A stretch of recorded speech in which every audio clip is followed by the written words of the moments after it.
Hello दोस्तों, तो केना छी अहाँ सबके स्वागत करै छी एक और नया वीडियो में।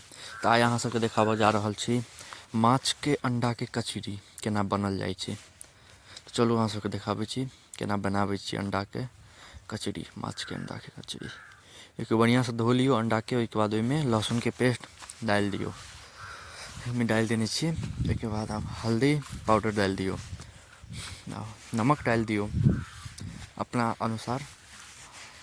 उसके बाद फिर प्याज डालि दियौ बढ़िआँसँ। ओहिके बाद ओहिमे आटा डालि दियौ जे लसिगर रहत, मिला दियौ बढ़िआँसँ, एकदम मिक्स कऽ दियौ सबके।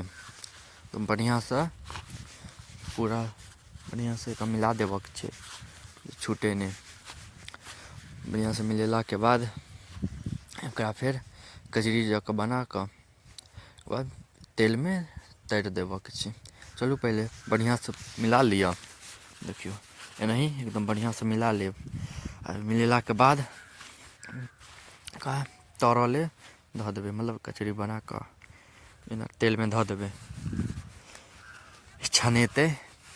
तऽ एनाही अहाँसब साइज साइज बनाकऽ कचरी जकाँ धऽ देबै, बड़ी नीक लागत खाइमे।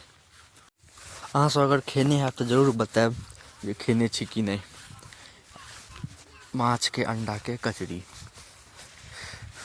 अहाँसब बताएब जे अहाँसबके एम्हर एनाही बनै छै कि दोसर तरीकासँ बनै छै, सेहो बताएब। कनी क्वालिटी कम बुझाइत हैत किएकि लाइट कटि गेल छलै हमरा सबके एम्हर।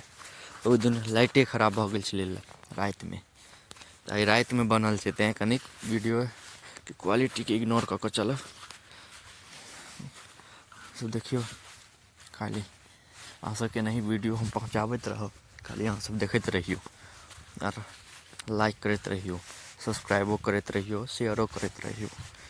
ठीक छै, अब देखियौ चूल्हा छै, चूल्हापर जल्दी पकि जाइ छै, तऽ एकरा बढ़िआँसँ 5 मिनट रहऽ देबै वएहमे, अन्दरसँ भऽ जायत। फेर पलटि देबै, फेर दोसरो दिसनसँ एकरा बढ़िआँसँ छानि लेब, तरि लेब।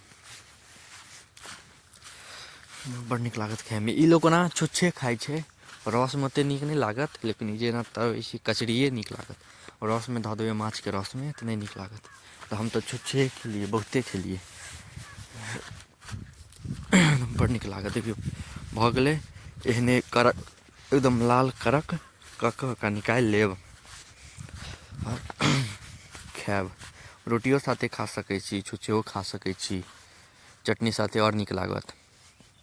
देखियौ कतेक सुन्दर लाल भऽ गेल छै। ओकर बाद एकरा निकालि लिअ।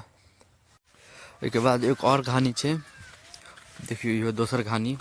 कनि ज़्यादा आइ अण्डा छलै, निकलि गेल छलै, 2 गो माछमे सँ अण्डा निकललै, तऽ दोसरो घानी निकलि गेलै।